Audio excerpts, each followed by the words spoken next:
प्रथम ऋषभ जिन धर्म करी, सन्मति चरम जिनेश। विघ्न हरन मंगल करन, भवतम दुरित दिनेश। वाणी जिन मुख ते खिरी, परिगणाधिप कान। अक्षर पद में विस्तरी, करहि सकल कल्याण। गुरु गणधर गुणधर सकल, प्रचुर परम्पर और। व्रत तप धर तनु नगन तर, वंदो वृष शिरमोर। व्रत तप धर तनु नगन तर, वंदो वृष शिरमोर। त्रिभुवन तिलयं देवं, वन्दिता त्रिभुवनिन्द परिपूज्यम्। पूज्यं मणुपेहाओ, भव्य जनानंद जननीयो। त्रिभुवन तिलक शत इंद्र वंदित, देव श्री अरहंत को।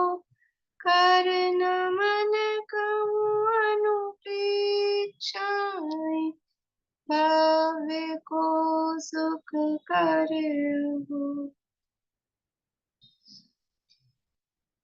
कार्तिकेय अनुप्रेक्षा नामक की ग्रंथ है, स्वामी कार्तिकेय द्वारा रचित। इसके अंतर्गत श्लोकानुप्रेक्षा की चर्चा कई दिनों से, कई महीने हो गए कब से चल रही थी। वो चर्चा हमारी चल रही थी। काफी विस्तार से आचार्य देव ने प्रकरण लिखा है और अब अंतिम समझ लीजिए उसके पड़ाव पर हम आ गए हैं। सारा वर्णन करने के बाद में अंत में नयों का वर्णन किया कि इन सबको जानना, तो अपेक्षाकृत जानना। जो जिनवाणी भी 4 अनुयोगों की भाषा में निबद्ध है, तो ये अनुयोग भी क्या है?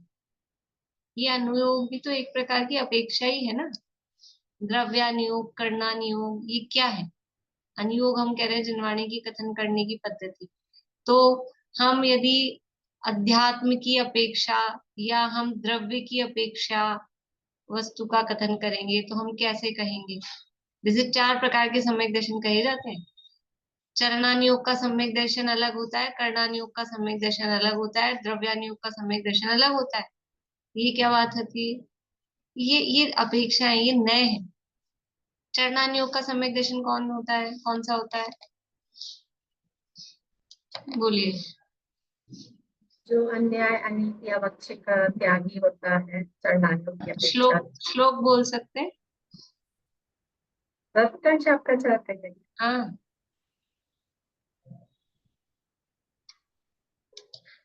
तो चरणानुयोग का ही तो है।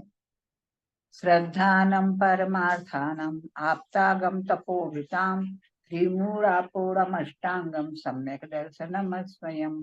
ये चरणानुयोग क्या कह रहा है? सच्चे देव शास्त्र गुरु का श्रद्धानु सम्यक दर्शन है। और फिर त्रिमूढ़ापूर्णम अष्टांगम, उसमें वो समझ लो अन्याय अनीति अवक्ष वाली बात तो आ गई। कर्णानुयोग का सम्यक दर्शन कौन सा होता है? कर्णानुयोग का सम्यक दर्शन कौन सा होता है? करण परिणामों वाला, वो जिसमें करण करे थे, आधा करण वो अनिवृत्ति करण, वो वाला जो था। हाँ, और थोड़ा अच्छे से बोलो भी। दर्शन मोह का क्षय उपशम और क्षयोपशम। हाँ, दर्शन मोहनी का उपशम क्षय क्षयोपशम पूर्वक जो सम्यक दर्शन होता है उसका नाम, वो कर्णानुयोग का सम्यक दर्शन है। द्रव्यानुयोग से सम्यक दर्शन क्या है? द्रव्यानुयोग से सम्यक दर्शन किसे कहेंगे?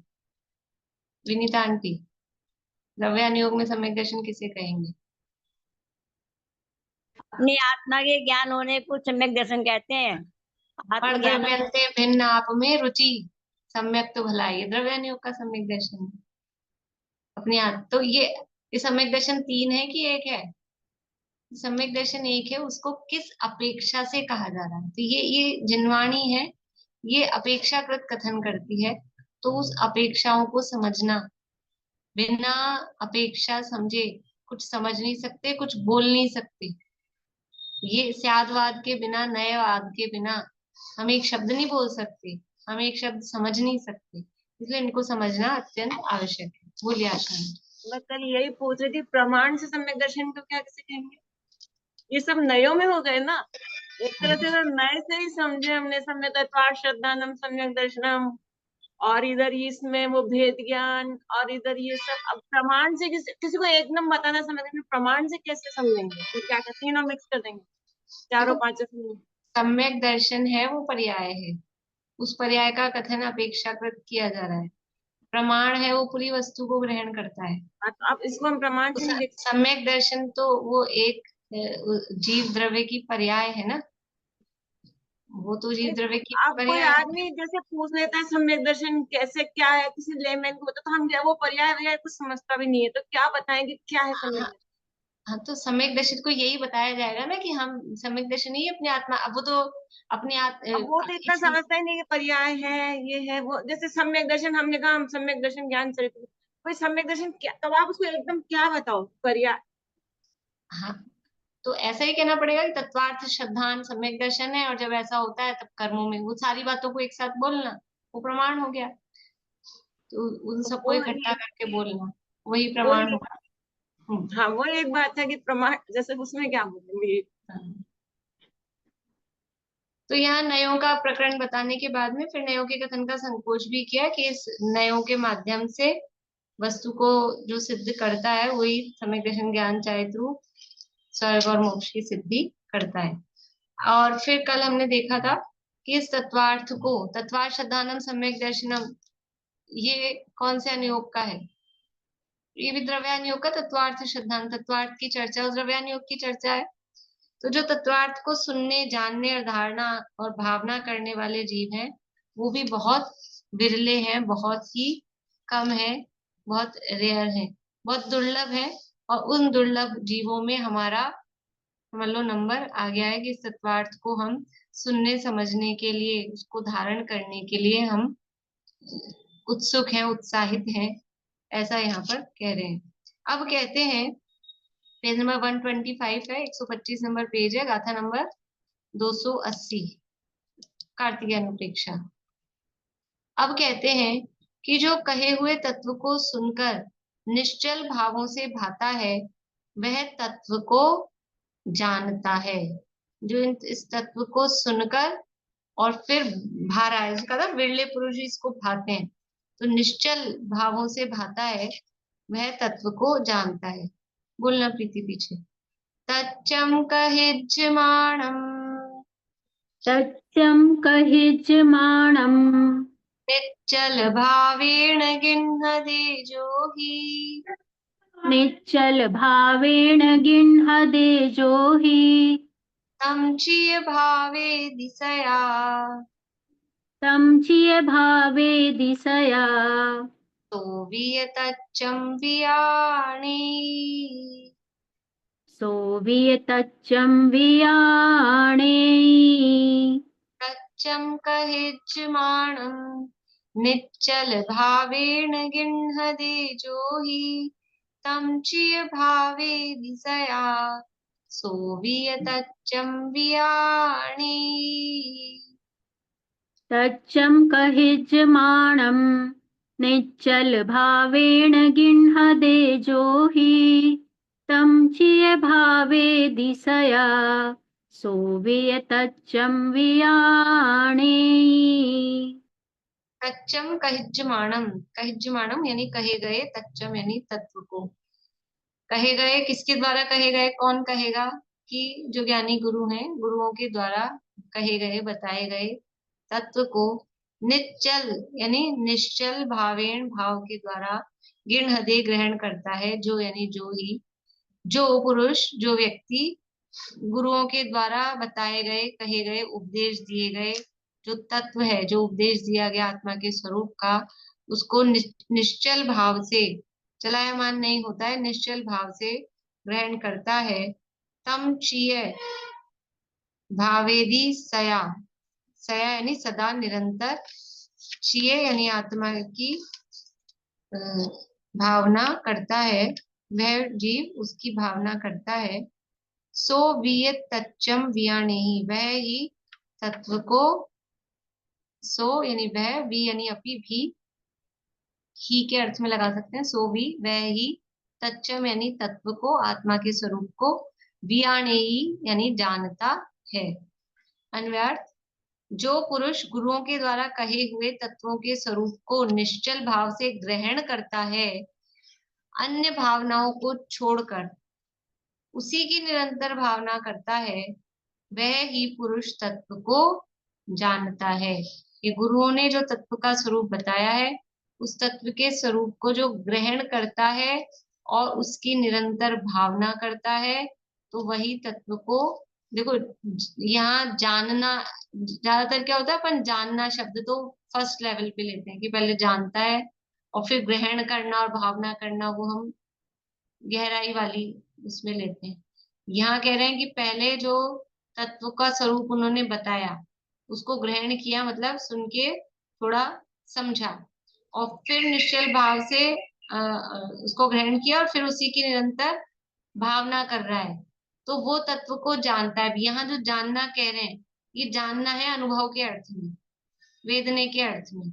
ये जानना मतलब जानकारी वाला जानना नहीं, ये जानकारी वाला जानना तो आ गया ग्रहण करने के अर्थ में, कि जो निश्चल भाव से जो ग्रहण कर रहा है, जो गुरुओं ने जो उपदेश दिया, निश्चल भाव से का मतलब है एकाग्रता पूर्वक ध्यान से उसमें उपयोग लगाया, फिर उसको ग्रास्प किया, उसको समझा, और फिर बारंबार उसी की भावना करी, ऐसा ही मैं हूं, ऐसा ही मैं हूं, ऐसा विचार किया, चिंतन मनन किया, तो वो उस तत्व को जानता है, तो उस तत्व का अनुभव, वेदन, संवेदन उस जीव को होता है। ये यहाँ पर दुर्लभता बताई थी, अब उसी की उपलब्धि की बात यहाँ पर कर रहे हैं। देखिए एक बार गाथा और पद्यानुवाद पढ़ते हैं।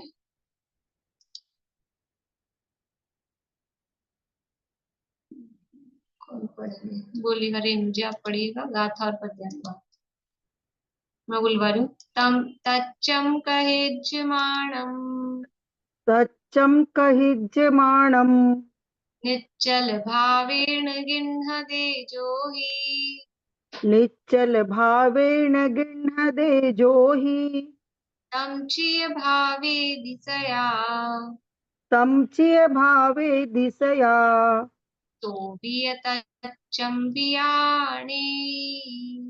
सोवियतच्चं वियाणे तच्चं कहिज्यमाणं निश्चलभावेन गृह्णदे जो हि तं चियभावे दिशया सोवियतच्चं वियाणे है।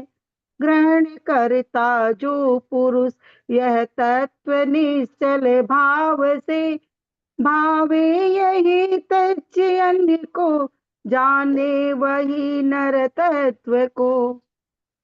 देखिए अब कहते हैं कि जो तत्व की भावना नहीं करता, वह स्त्री आदि के वश में कौन नहीं है, अर्थात सब लोग है। मतलब जो तत्व की भावना नहीं कर रहा है, ये तो कह रहे हैं कि जो उसको जानकर उसकी भावना करता है, तो वो उस तत्व को जानता है, उस तत्व का अनुभव करता है।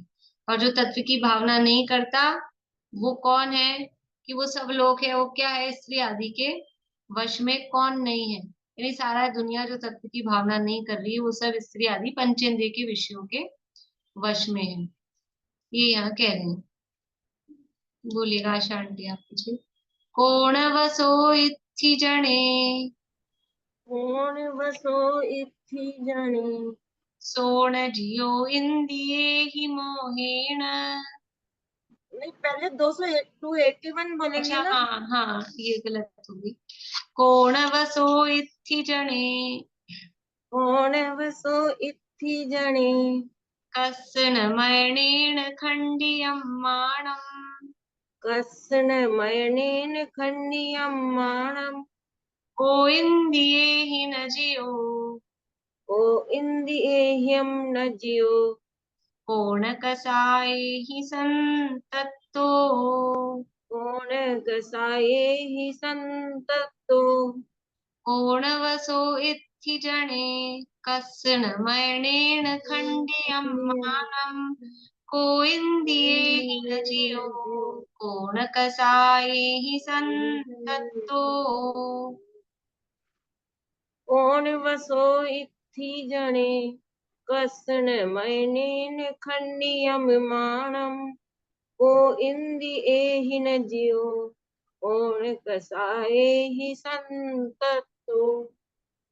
देखो, कोण, को यानी कौन, न यानी नहीं, वसो यानी वश में है, इत्थी जने स्त्री जनों के, यानी स्त्री को प्रमुख ले लिया स्पर्शन इंद्रिय के विषय में, तो वो आगे सब ले लेना, स्पर्शन रसना घ्राण चक्षु कर्ण पंच इंद्रिय के विषयों में के वश में कौन नहीं है दुनिया में। कस न मरणेन खंडियम माणम, किसका, कस न किसका नहीं हुआ क्या खंडित, क्या मानम मान, किसका मान खंडित नहीं हुआ, मरणेन, मरणेन यानी मदन के द्वारा, मदन मतलब काम, काम भाव के द्वारा किसका मान खंडित नहीं हुआ। मरणेन, मदन, मदन काम को कहते, उसके द्वारा किसका मान खंडित नहीं हुआ। और को न इंद्रिय ही न जयो, और इंद्रियों के द्वारा, इंद्रिय ही इंद्रियों के द्वारा, को यानी कौन, न यानी नहीं, जीता गया। इंद्रियों के द्वारा कौन नहीं जीता गया, यानी सबको इंद्रियों ने अपने वश में कर रखा है। और कोण कसाए ही संतप्तो, और कषायों से संतप्त कौन नहीं है। कसाए ही कषायों से संतप्त, संतप्तो संतप्त को कौन न नहीं है। यानी ऊपर दो चीजें थी, इत्थी जनित कहा और मैंने मान कहा, और नीचे उनका समझ लो विस्तार, मतलब ऊपर उदाहरण जैसा दिया और नीचे उसका बता दिया कि किसके वश में है। तो इच्छी जनों के लिए कह के वो इंद्रियों को ग्रहण किया, और मान कषाय को लेकर सारी कषाएं उसमें गर्भित कर दी। अन्वयार्थ देखिए, इस लोक में स्त्री जन के वश कौन नहीं है। काम से जिसका मन खंडित न हुआ हो ऐसा कौन है। जो इंद्रियों से न जीता गया हो ऐसा कौन है। और कषायों से तप्तायमान न हो ऐसा कौन है। समझ लो 4 प्रश्न यहाँ इस गाथा में खड़े किए हैं। आप लोगों ने कभी पंचकल्याणक देखा हो तो माता और देवियों की चर्चा होती है गर्भ कल्याणक के दिन, तो वो ऐसी चर्चा करती हैं देवियां माता से, ये माता इस जगत में इंद्रियों के वश में कौन नहीं है। माता जी उत्तर देती हैं कि मेरा पुत्र तीर्थंकर, कि इस जगत में कौन है जो मान के वशीभूत नहीं है। तो ऐसे ये प्रश्न कर रहे हैं आचार्य देव यहाँ पर कि कौन है इस दुनिया में जो स्त्री जन के वश में नहीं है। ये दीपक भैया सुनाते हैं, वो मुझे एक ही लाइन याद रहती है कि ऐसे कामदेव को जिन देव नहीं जीता है, उसके लास्ट में आती है, मतलब थोड़ा 4-6 लाइन का छंद है। और सारी दुनिया कामदेव के वशीभूत है। आप देख लो दुनिया में जो भी देवता के नाम पे जो भी चलते हैं, ब्रह्मा विष्णु महेश, जो भी देवता के नाम पे, शिव शंकर, जो भी हैं, सबके अगल बगल में राम कृष्ण जो भी है, अगल बगल में स्त्रियां है कि नहीं है। तो वो देवता भी स्त्रियों के वश में है। काम कराना हो किसी को, किसी बड़े व्यक्ति से, तो उसकी पत्नी के पास में वहां अप्रोच लगा दो तो काम हो जाएगा। तो वो स्त्रियों के वश में, तो दुनिया में स्त्रियों के वश में कौन नहीं है। हर आदमी सारी दुनिया पे जिसकी चले, और बोले घर में किसकी चलती है, होम मिनिस्टर कौन है, ये घर में तो पत्नियों का राज चलता है। ऐसा स्त्रियों के वश में कौन नहीं है। फिर काम से किसका मन खंडित नहीं हुआ, किसका मानम को यहाँ मन ले रहे हैं अर्थ में, मान भी ले सकते हैं मन भी ले सकते हैं, ठीक है, कि काम के कारण किसका मानम यानी मन खंडित नहीं हुआ, यानी मन विचलित नहीं हुआ। ये काम वासना विकार, काम का अर्थ अकेला हम जो काम सेवन वाला काम लगाते हैं वो तो उसका अर्थ है ही है, लेकिन काम शब्द का अर्थ व्यापक भी होता है। जैसे आचार्य ने समय सार की चौथी गाथा में काम भोग बंधन की कथा तो सबको बहुत सुलभ है, तो वहां काम शब्द का अर्थ किया स्पर्शन और रसना, दोनों इंद्रियों के विषय काम, और भोग में लिया घ्राण चक्षु और कर्ण इंद्रिय के विषय। और व्यापक करना हो ना उसको, तो काम में पांचों इंद्रियों के विषय भी काम ही है, वो भी काम ही है। तो जो काम शब्द का अर्थ जो हम केवल पर्टिकुलर स्त्री सेवन के अर्थ में लगाते हैं, वो तो है ही, वो थोड़ा संकुचित है। व्यापक अर्थ में पांचों इंद्रियों के विषयों के वशीभूत कौन नहीं है दुनिया में, सब उसके वशीभूत हैं। क्योंकि स्त्री जन कह दिया ना, तो स्त्री जन कह दिया तो फिर काम अलग से और कहा है, और इसलिए काम का मतलब थोड़ा और व्यापक करना चाहिए। फिर इंद्रियों के वश में कौन नहीं है, इंद्रियों के वश में रहते हैं इंद्रियां जो टाइम पे डिमांड करे, 2 बज गए दिन में, 3 बज गए, अब चाय चाहिए तो चाहिए, फिर कैसे भी करके कहाँ भी रास्ते में हो, सड़क में हो, सफर पे हो, कैसे भी हो, वो चाहिए। इंद्रियों के वश में कौन नहीं है, और दुनिया में कषायों से संतप्त कौन नहीं है, सब कषायों के वशीभूत है।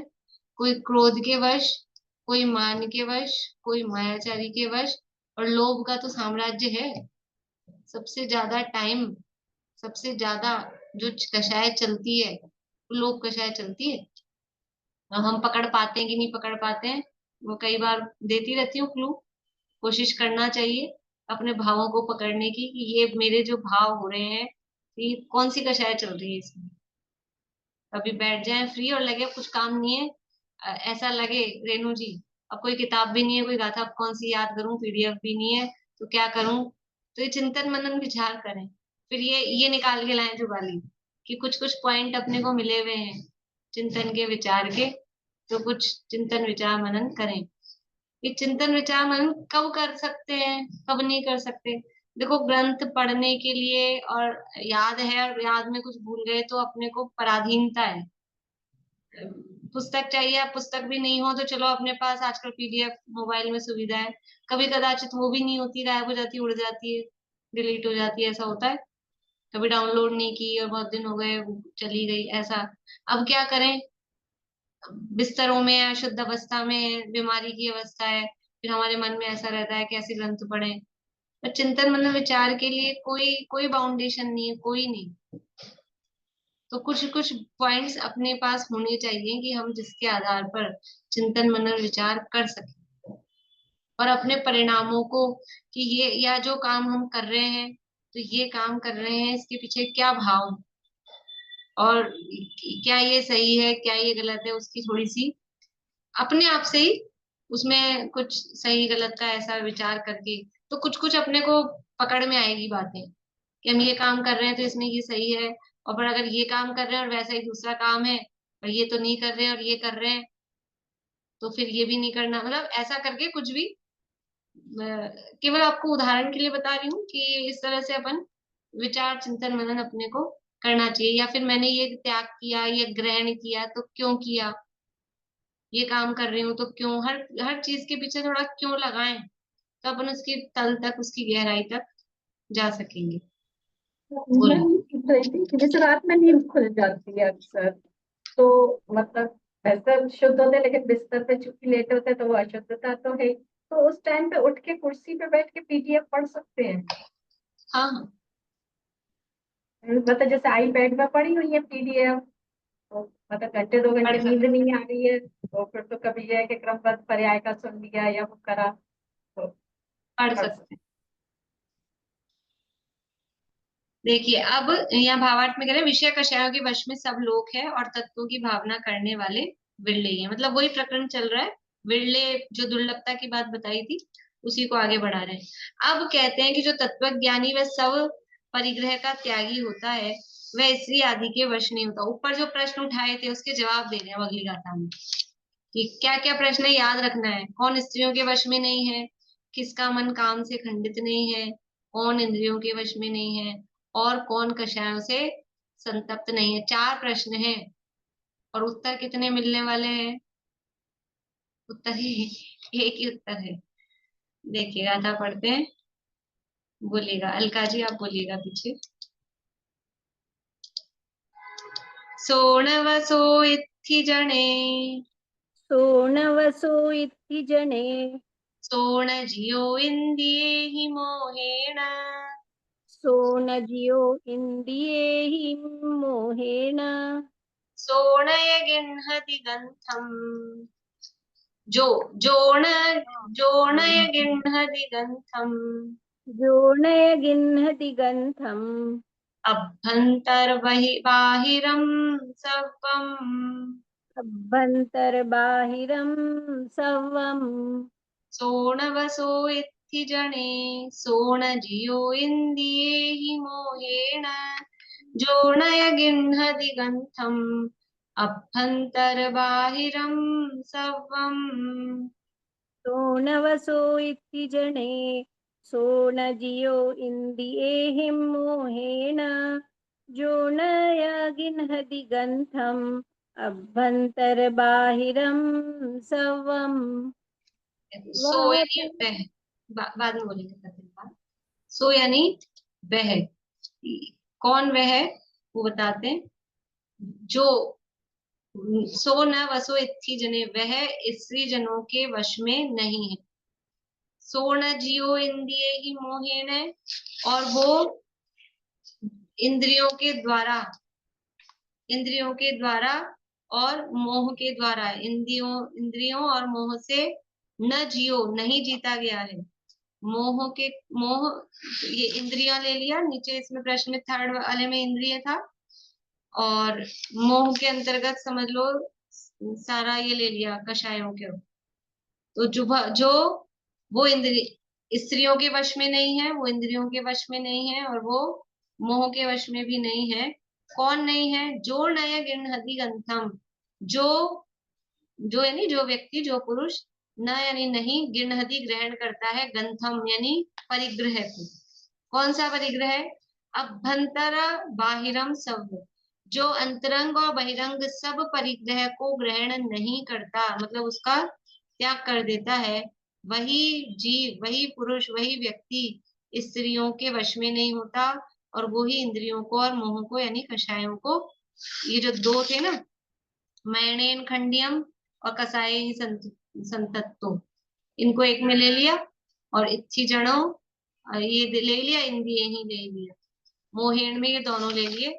तो चारों प्रश्नों का जवाब एक ही है कि जो व्यक्ति जो जीव जो पुरुष अभ्यंतर और बहिरंग सब परिग्रह को ग्रहण नहीं करता है मतलब उसका त्याग कर देता है, वो ही स्त्रियों के वश में नहीं होता, वो ही इंद्रियों को जीतता है और मोह को जीतता है, मोह से पराजित नहीं होता। अन्वय जो पुरुष तत्व का स्वरूप जानकर, देखो अभ्यंतर और बहिरंग परिग्रह को कौन ग्रहण नहीं करेगा कि तत्व ऐसे तो दुनिया में भिखारी भी होंगे लेकिन वो भिखारी खाली बहिरंग परिग्रह से रहित दिखेंगे, अंतरंग तो सारा परिग्रह है ही मिथ्यात्व और कषाय। इसलिए जिसका अभ्यंतर परिग्रह गया है वास्तव में उस तत्व के स्वरूप को जानकर ही गया है। तो जो पुरुष तत्व का स्वरूप जानकर बाह्य और अभ्यंतर सब परिग्रह को ग्रहण नहीं करता है वह पुरुष स्त्री जन के वश में नहीं होता है, वह ही पुरुष इंद्रियों से और मोह यानी मिथ्यात्व कर्म से पराजित नहीं होता है। बोलते हैं गाथा और पद्यानुवाद। बोलिए पूर्णिमा होती है, आप पढ़ लेंगे? पढ़ो मैं पढ़। हाँ पढ़िए। सोने बसो इत्थि जने सोने जियो इंद्रिये हि मोहेन जोणे गिन्नति गन्धम् अभ्यंतर बाहिरम सब जो वह पुरुष नारी बस नहीं इंद्रिय मोह से जो पुरुष जाने तत्व अरु अंतर बहि परिग्रह तजे। देखो अंतरंग और बहिरंग परिग्रह के त्यागी कौन होते हैं? परिग्रह 24 भेद त्याग करे मुनिराज जी। मुनिराज की मुख्यता से यहाँ कह रहे हैं और यथा योग्य फिर नीचे वाले यानी पंचम गुण स्थानवर्ती और चौथे गुण स्थानवर्ती को भी यथा योग्य उसमें लगा लेना, मुख्यता मुनिराज की है। देखिए भावार्थ, संसार का बंधन परिग्रह है, इसलिए जो सब परिग्रह को छोड़ता है वह ही स्त्री इंद्रिय कषाय आदि के वशीभूत नहीं होता, सर्व त्यागी होकर शरीर का ममत्व नहीं रखता, तब निज स्वरूप में ही लीन होता है। देखो अगर गृहस्थ है ना, मतलब मुनिराजों की मुख्यता से क्यों कह रहे हैं कि गृहस्थ को लेंगे चौथे वाले को भी, तो स्त्री परिग्रह बाहर में है ही। अब जब ऐसा होता है ना, थोड़ा भी अपने पास ये अपने क्या बोलते हैं, कमजोरी होती है ये। जैसे पिक्चर्स में दिखाते हैं कि कोई विलेन है, वो क्या करता है कि वो हीरो की माँ को पकड़ लाता है किडनैप करके। अब वो उसको उसके इशारों पे नाचना पड़ता है, फिर वो विलेन जैसा जैसा कहे वैसे, क्योंकि अब वो क्योंकि वो माँ, पत्नी, भाई बहन किसी को किडनैप कर लिया, अब वो उसकी कमजोरी हो गई। अब जिसके कोई है ही नहीं आगे पीछे, ना रुपया पैसा धन दौलत है, ना माँ है, ना बहन है, ना पत्नी है, अब किसको पकड़ के लाएगा? तो वो आ जाता है आराम से कि क्या कर लेगा। तो वो फिर उसके वशीभूत नहीं होता कि मेरे कोई है ही नहीं, और जिसको तू पकड़ के लाया है वो मेरा कुछ लगता ही नहीं है। मान लो किसी को किडनैप कर लाया गलती से उसकी माँ समझ के, तो फिर क्या है कि मेरा कुछ लगता ही नहीं है, तो फिर वो उसके वशीभूत नहीं होता। और जिसके पास परिग्रह है ना, तो वो परिग्रह के कारण अब उसको लगता है ऐसे करके ही, अभी अपने को कोई कुछ करे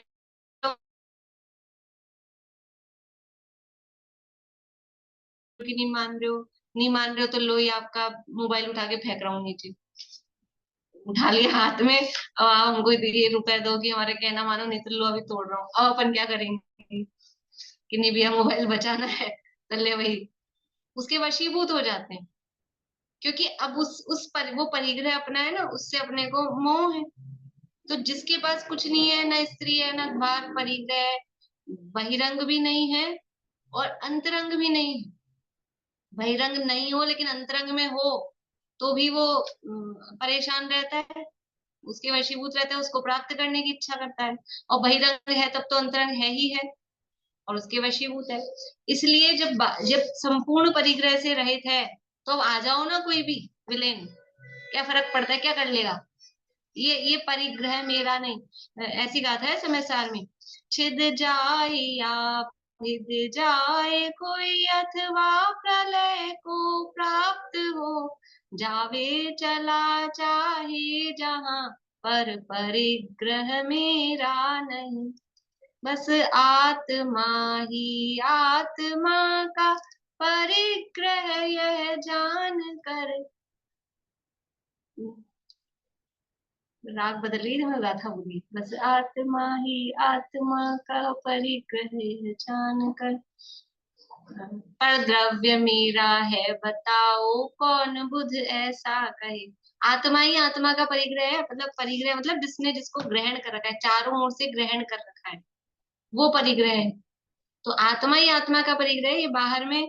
और ये जो बाहरी परिग्रह है, बोले छिद जाए भिद जाए चला जाए, जहां जाना हो वहां जाए, ये मेरा नहीं है। तो जो इतना विरक्त हो जाता है, अब इसका कुछ भी हो, तो वो फिर इनके वशीभूत नहीं होता है।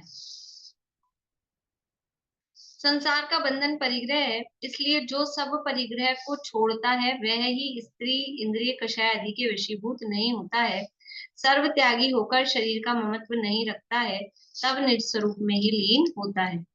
अब लोकानुप्रेक्षा के चिंतन का महात्म्य प्रकट करते हैं। अभी लोकानुप्रेक्षा का चिंतन किया हमने इतने महीनों से, बहुत लंबा अपना चला, उसकी क्या महिमा है ये अंतिम देखिए। गाथा पढ़ते हैं, बोलिएगा विनीता आंटी पीछे। एवं लोय सहावम एवं लोय सहावम, जो यदि उवसमेक सद्भावो, जो यदि उसमें संभावो, सोखवियकम पुंजम, सोखवियकम पुंजम, तस्यैव सिहामणि होदी। तस्यैव सिहामणि होदी। देखिए, एवं लोय सहावम, एवं यानी इस प्रकार से, लोय सहावम लोक के स्वरूप को, जो जो झायदी ध्यान करता है, उपसम एक सब भावो, उपशम से एक स्वभाव रूप होता हुआ, लोक के स्वरूप को उपशम से यानी कर्मों के कषायों की मंदता सहित एक स्वभाव रूप होता हुआ ध्यायादि ध्यान करता है। सो खवीय वो नष्ट करता है, क्षपित करता है। कम पुंजम कर्मों के समूह को, और तत्सेव सिहामणि होती उसका ही शिखामणि होता है। किसका शिखामणि होता है? कि इस लोक के स्वरूप को जो जाना ना, वो लोक का शिखामणि होता है। लोक के स्वरूप को जानने का फल बता रहे हैं, उसका महिमा, कि ये लोक का स्वरूप जाना कि कैसा है लोक, कि 343 घन राजू प्रमाण ये 3 लोक और षट द्रव्यात्मक लोक। तो इस 343 घन राजू प्रमाण 3 लोक का शिखामणि, वो समझ में आ रहा है कौन है शिखामणि? ये सिद्ध भगवान सिद्धालय में विराजमान, वो सिद्ध बनता है। और षट द्रव्यात्मक लोक का शिखामणि कौन है? षट द्रव्यात्मक लोक का शिखामणि भी ये चैतन्य स्वरूप आत्मा में, और मैं जीव, और उसमें सर्वोत्कृष्ट कौन है? वो सिद्ध, उसकी अवस्था सर्वोत्कृष्ट अवस्था कौन सी है? इस सिद्ध दशा।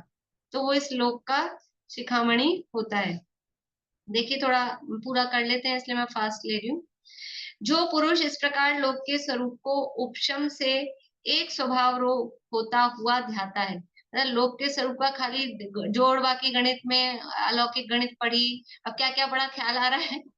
अलौकिक गणित पढ़ी, जीव समास पढ़े, संख्याएं पढ़ी, और फिर 6 द्रव्यों का स्वरूप पढ़ा, और फिर न्याय का प्रकरण सारा पढ़ा, न्याय के आधार पे जीव का स्वरूप। ये सब पढ़ते हुए भी फिर अपना एक स्वभाव रूप, अपने एक स्वभाव को, चैतन्य स्वभाव को जो ध्याता है, चिंतन करता है, वह पुरुष कर्म समूह का नाश करके उसी लोक का शिखामणि होता है। भावार्थ, इस तरह जो पुरुष साम्य भाव से लोकानुप्रेक्षा का चिंतन करता है, वह पुरुष कर्मों का नाश करके लोक शिखर पर जा विराजमान हो जाता है। वह अनंत अनुपम बाधा रहित स्वाधीन ज्ञानानंद स्वरूप सुख को भोगता है। यहाँ लोक भावना का कथन विस्तार से करने का आशय यह है कि जो अन्य मत वाले लोक का स्वरूप, जीव का स्वरूप, हिताहित का स्वरूप अनेक प्रकार से अन्यथा असत्यार्थ प्रमाण विरुद्ध कहते हैं, सो कोई जीव तो सुनकर विपरीत श्रद्धा करते हैं, कोई संशय रूप होते हैं, और कोई अनध्यवसाय रूप होते हैं। मतलब जो अन्यमति, ये लोक का इन्होंने इतना लंबा क्यों किया उसका बता रहे हैं कि अन्य मतों में लोक का जो भौगोलिक स्वरूप है वो भी विपरीत विपरीत वर्णन किया गया है। तो किसी को तो वो स्वरूप सुन के संशय हो जाता है, कोई गलती ग्रहण कर लेते हैं, और कोई अनध्यवसाय रूप हो जाते हैं कि हमको क्या मतलब कैसा भी लोक हो। तो कुछ ऐसा अनध्यवसाय रूप होते हैं, उनके विपरीत श्रद्धा से चित्त स्थिरता को नहीं पाता है, और चित्त स्थिर यानी निश्चित हुए बिना यथार्थ ध्यान की सिद्धि नहीं होती। जब तक चित्त में संशय चल रहा है या विपरीतता चल रही है, तो चित्त में स्थिरता नहीं है, तो ध्यान कैसे होगा? और बिना ध्यान के मोक्ष और मोक्ष मार्ग और मोक्ष कैसे होगा? ध्यान तो करना पड़ेगा, एकाग्रता तो करनी पड़ेगी, और चित्त अस्थिर होगा तो एकाग्रता नहीं हो पाएगी, और ध्यान नहीं होगा तो ध्यान के बिना कर्मों का नाश नहीं होता है। इसलिए विपरीत श्रद्धा को दूर करने के लिए यथार्थ लोक का तथा जीवादि पदार्थों का स्वरूप जानने के लिए विस्तार से कथन किया है। उसको जानकर, जीवादि का स्वरूप पहचान कर, अपने स्वरूप में निश्चल चित्त कर, कर्म कलंक का नाश कर भव्य जीव मोक्ष को प्राप्त हो, ऐसा श्री गुरुओं का उपदेश है। चाहे कुछ भी वर्णन कर रहे हैं, हमारे सारे वर्णन के पीछे, चाहे कुछ भी मतलब मनगढ़ंत नहीं, लेकिन जो ऐसा लग रहा है कर्णानियुग का था कि कर्णानियुग का है संख्याएं, लेकिन वो सब का भी प्रयोजन क्या है कि अपने जीव का स्वरूप पहचान कर अपने स्वरूप में उपयोग की एकाग्रता करना, यही गुरुओं का भाव है। और ऐसा देखो, गुरुओं को सच्ची गुरु दक्षिणा क्या है? कि उनका जो भाव है, वो जो उपदेश दे रहे हैं, उस उपदेश को फॉलो करना, वो सच्ची गुरु दक्षिणा है। ये और कर लें क्या? 3 छंद हैं, देखिए फटाफट से देख लेते हैं। ये छंद किसने लिखे हैं? ये पंडित जयचंद जी छावड़ा ने भाषा वचनिका लिखी है इसकी। ये जो अपन भावार्थ वगैरह पढ़ रहे हैं ना, वो जयचंद जी छावड़ा के हिंदी अनुवाद है, उन्होंने तो ढूंढारी में लिखा है, तो ये उन्होंने लिखे हैं। ये लास्ट पूरी हो गई। तो पहले भी अशरण अनुप्रेक्षा में दो लाइन का था ना एक छंद, वो जयचंद जी छावड़ा का ही था। लोकालोक विचारिके सिद्ध स्वरूप चितारी, राग विरोध विडारिके आत्म रूप सवारी। वैसी फीलिंग नहीं आ रही है जयचंदी छाबड़ा की जो 12 भावना है? लोक स्वरूप विचार के आत्म रूप निहारी परमारथ व्यवहार गुणी मिथ्या भाव निवारी। तो वो सेम ही है और रचयिता दोनों एक ही है। तो लोकालोक का विचार करके सिद्ध स्वरूप का चितारी यानी उसका चिंतन करो। राग और विरोध, विरोध यानी द्वेष, राग द्वेष को विडार के यानी उसको नष्ट करके आत्म रूप संवारी, अपने आत्मा का रूप संवारो, मतलब उसको देखो पहचानो। आत्म रूप संवारी मोक्षपुर बसो सदा ही, अपने आत्मा के रूप को पहचान कर मोक्ष में सदा बसो। मोक्ष का मतलब क्या है? मोक्षपुर मतलब आत्मा में ही लीन रहो। आदि व्याधि जर मरण आदि दुख वै न कदाही। आदि यानी मानसिक रोग, व्याधि यानी शारीरिक रोग, जर यानी बुढ़ापा, मरण यानी मरण, आदि दुख वै न कदाई, इस प्रकार के जन्म मरण बीमारी इत्यादि कभी भी ये दुख नहीं होते हैं। श्री गुरु शिक्षाधारी, श्री गुरु की जो शिक्षा है, उपदेश है, उसको धारण करके तारी अभिमान कुशोका, तारी यानी दूर हटाओ, त्याग करो, अभिमान और कुशोक यानी दुख शोक, और मान यानी कषायों को और दुख को दूर करो। मन थिर कारण यह विचारी निज रूप सुलोका, जो अपना चैतन्य स्वरूप जो लोक है, अपना निज रूप, वही वास्तव में लोक है। अभी देखो चैतन्य लोक वाली बात आ गई, जिसमें झलकते लोक सब है, आत्मा ही लोक है। तो अपना जो निज रूप है वही सुलोक है, सच्चा लोक है। और वो कैसा है? मन स्थिर कारण, अपने मन की स्थिरता का कारण अपना चैतन्य स्वरूप है। ऐसा विचार करके श्री गुरु की शिक्षा को उर में धारण करके ये अभिमान और कुशोक यानी दुख आदि शोक आदि के जो कारण है, कषाय हैं, इनको निवारण करो, इनको दूर करो। इति लोकानुप्रेक्षा समाप्ता। इस प्रकार से लोकानुप्रेक्षा की चर्चा पूरी हुई है। अब आगे बोधि दुर्लभ अनुप्रेक्षा की चर्चा करेंगे फिर बाद में। बोलिए रेणु जी। मैम आपने जो ये कहा ना, ये जो स्पर्शन और रसना इंद्रिय तो काम वासना का विषय है, और तीनों इंद्रियों के लिए क्या बोला था? काम और भोग दो शब्द हैं। तो काम शब्द में स्पर्शन और रसनेन्द्रिय के विषय को ग्रहण करते हैं, और भोग शब्द में घ्राण चक्षु और कर्ण इंद्रिय के विषय को ग्रहण करते हैं। जैसे नाचार्य ने दिया है समय सार की चौथी बात।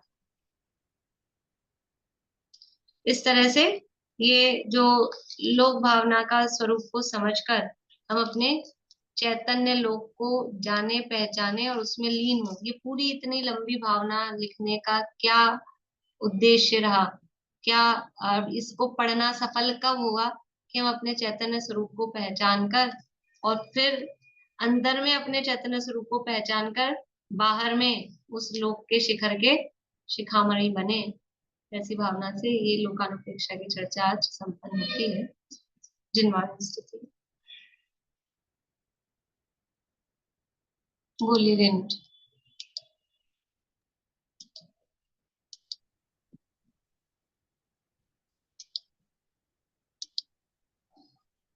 अभ्यास हो तत्व का ही निरंतर, संशय विपर्य अरे दूर भागे।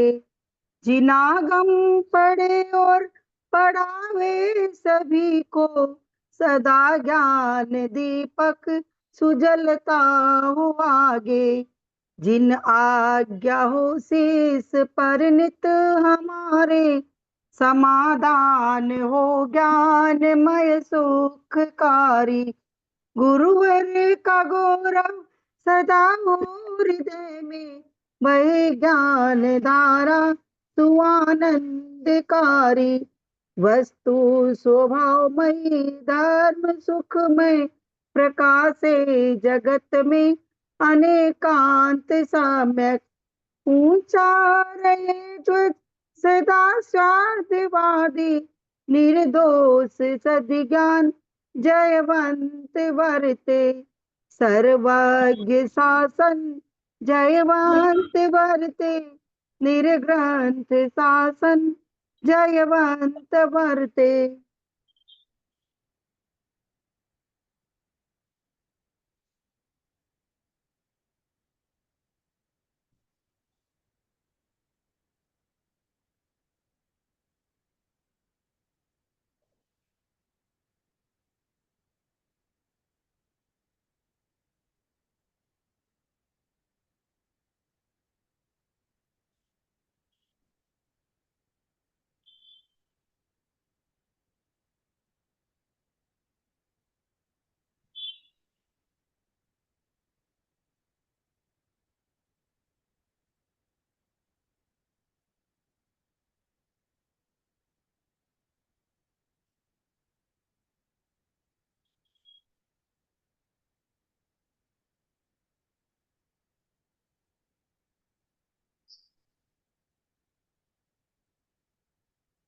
जय बुधाश्याम जिन्वाणी माता की जय।